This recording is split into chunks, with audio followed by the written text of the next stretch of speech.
அது இல்லாமல் 5 பேர் வந்து பொருளாளர்கள் அந்த கல்லூரிகளுக்கான அரசு கல்லூரிகள் சட்டக்கல்லூரிகளுக்கான பொருளாளர்கள் நியமிக்கப்பட்டு அவங்களுக்கும் வந்து பணி நியமன ஆணைகள் வழங்கப்படுது. ப்ரொமோஷன்ல வந்து அவங்களுக்கு வந்து கொடுக்கப்பட்டு நியமன ஆணைகள் வழங்கப்படுது. ஸோ இவங்கெல்லாம் 45 பேரும் இன்னைக்கு வந்து புதிதாக நியமிக்கப்பட்ட அரசு உதவி வழக்கறிஞர்கள். அவங்களுக்கு எந்தெந்த இடத்துக்கும் அவங்களுடைய பக்கத்தில் இருக்க டிஸ்ட்ரிக்ட் எங்க அதிகமாக லோடு இருக்கோ அந்த கோர்ட்ல வந்து போட்டு எல்லா பேருக்கும் ஒரே மாதிரியாக டிரான்ஸ்பரண்டாக எந்தவித இதுவும் இல்லாமல் ஒரே மாதிரியான ஒரு இதில் அவங்களுடைய பக்கத்து டிஸ்ட்ரிக்ட்ல பணி நியமனம் கொடுத்து அவங்க அனைவருக்கும் வந்து கொடுக்கப்பட்டுள்ளது. வேற ஏதாவது கேள்வி?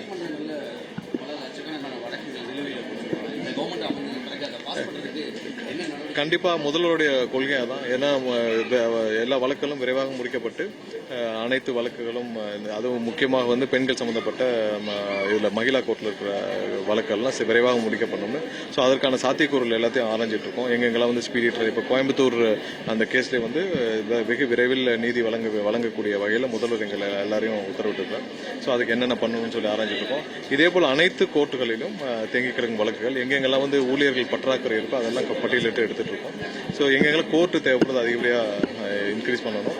ஸோ தேங்கி கிடக்கும் வழக்குகளை விரைவாக முடிக்க முக்கியமாக போக்சோ வழக்குகளில் சம்பந்தப்படுபவர்கள் அந்த கோர்ட்டுகளில் விரைவாக நீதி வழங்க வேண்டும் என்பதற்காக முதல்வர் ஆல்ரெடி இதை வந்து உத்தரவிட்டிருக்கிறார். ஏன்னா அது எங்களுடைய தேர்தல் வாக்குறுதியிலே இருக்கு. ஸோ அதை நிவர்த்தி செய்யும் முறையில் அது அனைத்து சாத்தியங்களும் ஆராய்ந்து விரைவாக எடுக்கப்படும். கண்டிப்பா இல்லை, அது ரெடி பண்ணிட்டு இருக்கோம். அதுக்கான சாத்தியக்கூறுகளை ஆராய்ந்துட்டு இருக்கோம். எல்லா டிஸ்ட்ரிக்ட்லையும் அதை வந்து இப்போ இருக்கிற மகிழா கோர்ட்டு அதோட சேர்ந்து நாங்கள் அறிவித்த முதலமைச்சர் அறிவித்த அந்த திட்டத்தையும் சேர்த்து விரைவாக நீதி வழங்க வேண்டும். அதுக்கு ஒரு கிளியர் எஸ்ஓபி ஃபர்ஸ்ட் டிஃபைன் பண்ணணும். ஏன்னா போக்சோ வழக்குகளில் பெண்களுக்கு எதிரான வழக்குகளில் என்ன மாதிரியான ஃபார்முலா நம்ம கடைபிடிக்கணும். ஏன்னா கடந்த ஆட்சியில் பார்த்தீங்கன்னா பெண்கள் எங்கெங்கெல்லாம் குழந்தைகள் எல்லாம் பாலியல் வன்கொடுமை செய்யப்பட்டாலும் அவர்கள் மீது விசாரணை நடக்கிறப்ப பெரிய அநீதி இழைக்கப்பட்டுச்சு. ஒரு வாரம்லாம் அவங்க அழைக்கப்பட்டாங்க. அவங்களுக்கு சரியான விசாரணை முதல்ல போலீஸ் விசாரணையிலிருந்தே வந்து சரியான முறையில் கையாளவில்லை. எத்தனை டைரக்ஷன் கொடுத்தாலும் சரியாக கையாளவில்லை.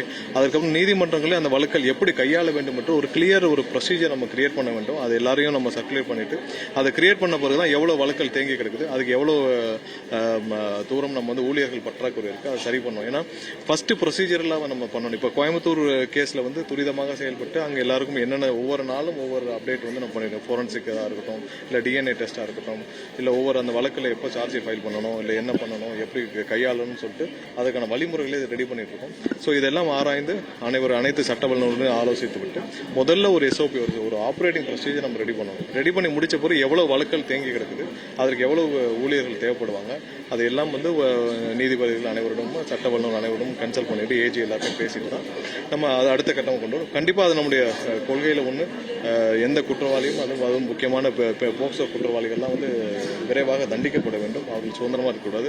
பாதிக்கப்பட்ட அந்த பெண்களுக்கும் விரைவாக நீதி வழங்கப்பட வேண்டும். அதில் முதல்ல ரொம்ப முக்கியத்துவம் கொடுத்து எங்கள் அனைவருக்கும் முடக்கி விட்டல. முதல் கட்டமான பணிகள் நாங்கள் ஆல்ரெடி துவக்கி விட்டோம். இஸ்லாமிய சிறை கைதிகள் வந்து பல வருடங்களா 30 ஆண்டுகளுக்கு மேல சிறையில் இருக்கக்கூடிய இஸ்லாமிய சிறை கைதிகள் அவங்களுக்கான இப்போ பரோல்ல அவங்களை விடுவிக்கிறதுக்கான பணிகளை நாங்கள் முடக்கி விட்டுள்ளோம். கண்டிப்பாக அவர்களுக்கு அடுத்த கட்டமாக அவர்களுக்கு நிரந்தர ரிலீஃப் என்ன கொடுக்கணுன்றதுக்காக நாங்கள் பேசிட்டு வரோம். சட்டப்பூர்வமாக ஆராய்ச்சிட்டு வரோம். இப்போ பரோல்ல அவங்களுக்கு வந்து விடுவிக்கிறதுக்கான வேலைகளை ஆல்ரெடி நாங்கள் துவங்கிட்டோம். மேகதாது இஷ்யூல நம்ம கிரீன் ட்ரிபியூனல்ல போயிருக்கோம். ஏன்னா அவர்கள் வந்து இந்த கர்நாடக அரசு சார்பாக அவங்க வந்து ஏற்கனவே என்ன சொன்னாங்கன்னா நாங்கள் பூமி பூஜை நடத்த போறோம். நாங்கள் எந்த பூமி பூஜையும் அதாவது அவங்க வந்து ப்ராஜெக்ட் ரிப்போர்ட் மட்டும் டீடைல் ப்ராஜெக்ட் ரிப்போர்ட் மட்டும் தான் ஃபைல் பண்ண சொல்லி உச்சநீதிமன்றம் உத்தரவிட்டிருந்தாங்க. அதை மீறி பூமி பூஜை செய்ய போறேன்னு சொன்னதுனால நம்ம வந்து தேசிய பசுமை தீர்ப்பாயத்தில் அதை செய்யக்கூடாதுன்றதுக்காக நம்ம தொடுப்போம். ஒவ்வொரு கட்டத்திலும் எல்லா கட்டத்திலும் வேற உச்சநீதிமன்றத்திலும் ஒரு சில வழக்கல் தொடுக்க வேண்டியிருக்கு. ஸோ கண்டிப்பாக முதல்வர் வந்து எந்த காலத்திலும் மேகதாதுல அவர்கள் வந்து எந்த விதத்திலும் அவர்கள் கட்டுவதற்கான எந்த அனுமதியும் நம்ம கொடுக்க போவதில்லை. இல்ல எதுனாலும் வந்து சட்டப்பூர்வமாக தான் அவங்க செய்ய முடியும். ஆல்ரெடி வந்து இதுக்கு பண்ணக்கூடாதுன்னு சொல்லிட்டாங்க. Project report detail project report மட்டும் தான் ஃபைல் பண்ண சொல்லியிருக்காங்க. அந்த மீன் டைம்ல அவங்க போயிட்டு வந்து பூமி பூஜை எல்லாம் செய்ய முடியாது. ஸோ அதை செய்து தேவையில்லாமல் 2 மாநிலங்களுக்கும் சட்டம் ஒழுங்கு பிரச்சனையை கொண்டு வரதுக்கான முயற்சிகளை அவர்கள் செய்கிறார்கள். அரசியல் காரணங்களுக்காக வந்து DK சிவகுமார் இந்த மாதிரி செய்யறாரு. அது கடுமையான கண்டனங்கள். 2 மாநிலங்களுக்கும் முதல்ல அமைதி தேவை. 2 மாநில மக்களுக்குள்ள ஒரு அமைதி தேவை. 2 மாநில மக்களுக்கும் நிறைய தொழில் உறவுகள் இருக்கு. இவர் தேவையில்லாமல் அரசியல் காரணங்களுக்காக சிவகுமார் இந்த மாதிரி எல்லாம் செய்கிறார். சோ அதை அவர்கள் வந்து தேவையில்லாமல் இந்த மாதிரி சர்ச்சையை கிளப்புறதை நிப்பாட்டிக்கணும். நீதிமன்றங்கள் இருக்கு. ஒவ்வொரு ஸ்டேட்டுக்கும் இன்டர்ஸ்டேட் பாலிசிஸ் இருக்கு. இன்டர்ஸ்டேட் பாலிசியில 2 மாநிலங்களும் எப்படி செயல்படணும் இருக்கு. அதை மீறி தன்னிச்சையாக ஒரு ஒரு ஒரு ஒரு பொறுப்புணர்வு இல்லாமல் செயல்படுவதற்கு கடுமையான கண்டனம். அதை எந்த காலத்திலும் முதல்வர் அனுமதிக்க மாட்டார். இந்த இஷ்யூல ஆல் பார்ட்டிஸ் மீட்டிங் வேணும்னு சில கட்சிகள் கேட்கறாங்க. இல்ல, முதல்வர் என்னென்ன நம்ம செய்ய போறோம்னு முடிவு பண்ணிக்கிட்டு, சட்டப்பூர்வமா என்ன செய்ய போறோம்னு முடிவு பண்ணிட்டு அப்புறம் தேவையான விதத்துல கண்டிப்பா அனைவரிடம் ஆலோசிப்பார். தமிழகத்தில் இருக்கக்கூடிய பல வழக்கறிஞர்கள் தமிழ் வழக்காட மொழியா உயர்நீதிமன்றத்தில் வேறு பல ஆண்டுகளாக போயிட்டு புதிய அரசு அமைந்திருக்கு. அதுக்கான முயற்சி இல்ல எல்லாம் டிஸ்கஸ் பண்ணிட்டு, ஏன்னா முதலாவது வழக்குகள் தேங்கி கிடக்கும் வழக்குகளையும் முடிக்க வேண்டும்.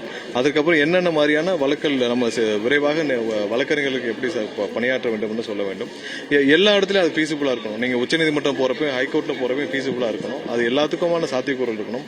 கண்டிப்பா என்னமா இப்போ லோயர் கோர்ட்ஸ்ல இப்ப தமிழ்ல வழக்காடுவதற்கு எந்த தடையும் இல்லை. எல்லா இடத்துலயும் பண்ணிட்டு தான் இருக்காங்க. ஹைகோர்ட்லயும் பண்றாங்க. எல்லா இடத்துலயும் வழக்காடுவதற்கு அவங்க ஆர்கியூ பண்றதுக்கு இதுவரைக்கும் தமிழ் ஆர்கியூ பண்றதுக்கு எந்த தடையும் இல்லை. ஆல்ரெடி பண்ணிட்டு தான் இருக்காங்க. அதுல எந்த இஷ்யூ இல்லை. அது வரைக்கும் அதுல கண்டினியூ பண்றது ஒரு விஷயம் இல்லை.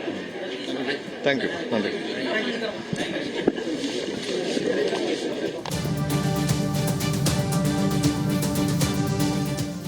கோவை சிறுமி கொலை வழக்கில் குற்றவாளிகளுக்கு விரைவில் தண்டனை பெற்று தரப்படும் என்று மின்சாரத்துறை அமைச்சர் நிர்மல்குமார் செய்தியாளர்களை சந்திக்கும் போது தெரிவித்திருந்தார். மேலும் பல்வேறு தகவல்களை அவர்கள் செய்தியாளர் சந்திப்பில் தெரிவித்திருந்தார். இது குறித்தான பல தகவல்களை பின்வரும் செய்திகளில் பார்க்கலாம்.